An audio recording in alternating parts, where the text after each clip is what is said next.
Captain Kohli, এই মুহূর্তে দাঁড়িয়ে যেটা আরেকটা বিষয় যে এখনকার যে ফ্লাইটগুলো হয় সেই সবগুলোই কিন্তু কম্পিউটারের মাধ্যমে সবগুলোই চলে, সেগুলো আপনিও খুব ভালো করে জানেন, সেই ফ্লাইও আপনি করেছেন।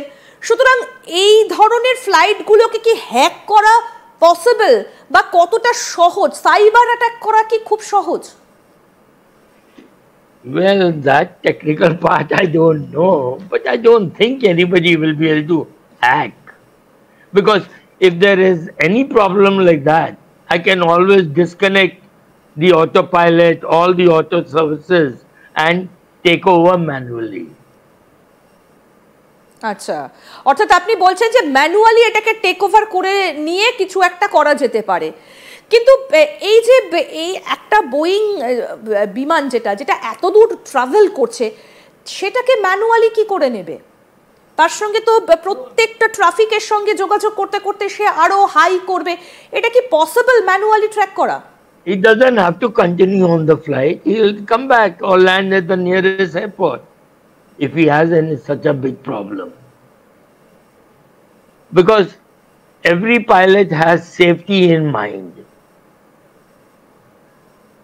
Achha. It's not only the safety of the passengers, he has to save himself also first. In fact, as a pilot, I was more concerned, if I live, they will live behind. ঠিক ঠিক। আমি আরেকটা বিষয় একটু আপনার কাছে জানতে চাইবো যে বোয়িং স্টারলাইনার, তার প্রথম দুর্ঘটনা আমরা ড্রিমলাইনার, এই ড্রিমলাইনারের প্রথম দুর্ঘটনাটা স্টারলাইনারের ঘটনাও আমরা এর আগে দেখেছি। কোথাও কি এই বোয়িং এর নামটা বারবার আমরা দেখতে পাই? কেন বারবার বোয়িং এর নাম উঠে আসে? আপনার কি মনে হয়? আমরা এয়ারবাস নিয়ে কিন্তু কখনো এই ধরনের কোনো অভিযোগ দেখি না কাউকে করতে। Madam, that I think is rather unfortunate, that it is Boeing name which is getting tarnished unnecessarily. Because I would definitely say I enjoyed flying Boeing 737 more than any other aircraft. আচ্ছা আচ্ছা sir, আপনার কোনটা fly করতে বেশি ভালো লাগতো, Airbus না Boeing? Boeing. তার মানে আপনি যেটা বলছেন যে দুর্ভাগ্যবশত বোয়িং এর নামটা সবসময় চলে আসে এই দুর্ঘটনার ক্ষেত্রে, সার্টিফিকেট আবার আপনি বোয়িংকেই করছেন, যে আপনার বোয়িং ফ্লাই করতেই বেশি ভালো লাগতো সেই ককপিটে বসতেই। I enjoyed flying the Boeing more than any other aircraft. Because that aircraft, কারণটা কি sir? that craft you enjoyed the flying part. আচ্ছা। Because this Airbus, it is so automated that you normally don't use your skill actually. Skill, অর্থাৎ আপনি স্কিলের কথা বলছেন যে Boeing এ অনেক উন্নত স্কিল রয়েছে, অনেক টেকনোলজি রয়েছে, যেটা আপনাকে খুব অ্যাট্রাক্ট করতো। থ্যাংক ইউ স্যার, অনেক ধন্যবাদ। আপনি যেভাবে আজকে বর্ণনা করলেন যে ঠিক কি ঘটতে পারে, অনেক ধন্যবাদ। আমাদের সঙ্গে ছিলেন ক্যাপ্টেন কোহলি, যিনি এয়ার ইন্ডিয়া ফ্লাই করেছেন 20,000 ঘন্টা, যিনি ফ্লাই করেছেন এবং একই সঙ্গে বোয়িং এয়ারবাস সব কিছুই ফ্লাই করার অভিজ্ঞতা যার রয়েছে, তার অভিজ্ঞতা আজকে আমাদের সঙ্গে শেয়ার করলেন। অনেক ধন্যবাদ।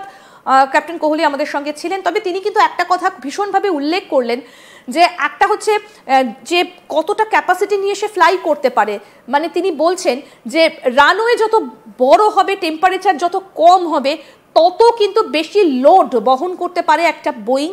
এবং একই সঙ্গে তিনি বলছেন সাবোটাজের কথা, অর্থাৎ স্যাবোটাজের কথা তিনি কিন্তু উড়িয়ে দিচ্ছেন না, অর্থাৎ নাশকতা। ভেতর থেকে কেউ কি কলকাঠি নাড়লো, সাবোটাজ কথাটাকে যদি আমরা বিশ্লেষণ করি তাহলে কিন্তু এই বিষয়টাই আসে যে পেছন থেকে ছুরি মারা। যদিও এই মন্তব্যগুলো করার একেবারেই সময় নয়, কোট আনকোট একদম তিনি বলেছেন, তার কথাটাই আমরা তুলে ধরলাম। তবে ঠিক কি হয়েছিল, কেন এই বোয়িংটা এভাবে ভেঙে পড়লো, মাত্র 500 ফুট উড়েছিল, কেন এই ধরনের ঘটনা ঘটলো, ইতিমধ্যেই আমরা জানি যে ব্ল্যাক বক্স খোঁজার কাজ শুরু হয়ে গিয়েছে এবং তারপরই জানা যাবে যে ঠিক কি হয়েছিল, পাইলট কোথায় পাঠিয়েছিলেন, লাস্ট বিপদ সংকেত, এই সমস্ত বিষয় নিয়ে আলোচনা হবে। কিন্তু অত্যন্ত দুঃখের যে ঘটনাগুলো ঘটে গিয়েছে, 100 জনেরও বেশি প্রাণ শেষ হয়ে গিয়েছে আজকের এই দুর্ঘটনায়, এবং তার মধ্যে বেশ কয়েকজন বিদেশি নাগরিকও রয়েছেন গুজরাটের প্রাক্তন মুখ্যমন্ত্রীও। সুতরাং সব মিলিয়ে তদন্ত চলছে, খতিয়ে দেখা হচ্ছে পুরো বিষয়টা, ঠিক কি ঘটেছিল আমরা জানাতে থাকবো আপনাদেরকে। ক্যাপ্টেন কোহলি, এই মুহূর্তে দাঁড়িয়ে যেটা আরেকটা বিষয় যে এখনকার যে ফ্লাইটগুলো হয় সেই সবগুলোর মধ্যে সবগুলোই কিন্তু কম্পিউটারাইজড, কম্পিউটারের মাধ্যমে সবগুলোই চলে, সেগুলো আপনিও খুব ভালো করে জানেন, সেই ফ্লাইও আপনি করেছেন। সুতরাং এই ধরনের ফ্লাইটগুলোকে কি হ্যাক করা পসিবল, বা কতটা সহজ? সাইবার অ্যাটাক করা কি খুব সহজ? Well, that technical part I don't know, but I don't think anybody will be able to hack. Because if there is any problem like that, I can always disconnect the autopilot, all the auto services, and take over manually. আচ্ছা, অর্থাৎ আপনি বলছেন যে manually এটাকে take over করে নিয়ে কিছু একটা করা যেতে পারে। কিন্তু এই যে এই একটা বোয়িং বিমান যেটা যেটা এত দূর ট্রাভেল করছে, সেটাকে ম্যানুয়ালি কি করে নেবে? তার সঙ্গে তো প্রত্যেকটা ট্রাফিকের সঙ্গে যোগাযোগ করতে করতে সে আরো হাই করবে, এটা কি পসিবল ম্যানুয়ালি ট্র্যাক করা? He doesn't have to continue on the flight. He will come back or land at the nearest airport if he has such a big problem. Because every pilot has safety in mind. Achha. It's not only the safety of the passengers, he has to save himself also first. In fact, as a pilot, I was more concerned, if I live, they will live behind. ঠিক ঠিক।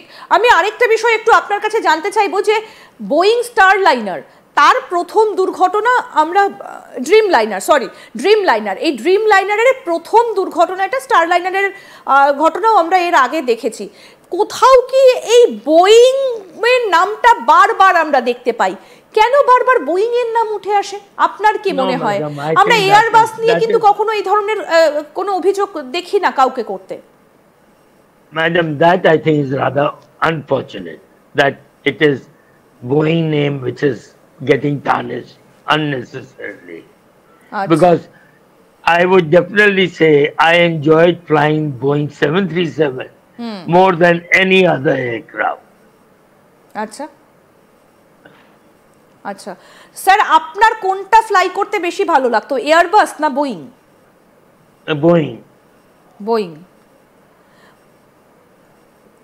তার মানে আপনি যেটা বলছেন যে দুর্ভাগ্যবশত Boeing এর নামটা সবসময় চলে আসে এই দুর্ঘটনার ক্ষেত্রে, সার্টিফিকেট আবার আপনি বোয়িংকেই করছেন, যে আপনার বোয়িং ফ্লাই করতেই বেশি ভালো লাগতো সেই ককপিটে বসতেই। I enjoyed flying the Boeing more than any other aircraft.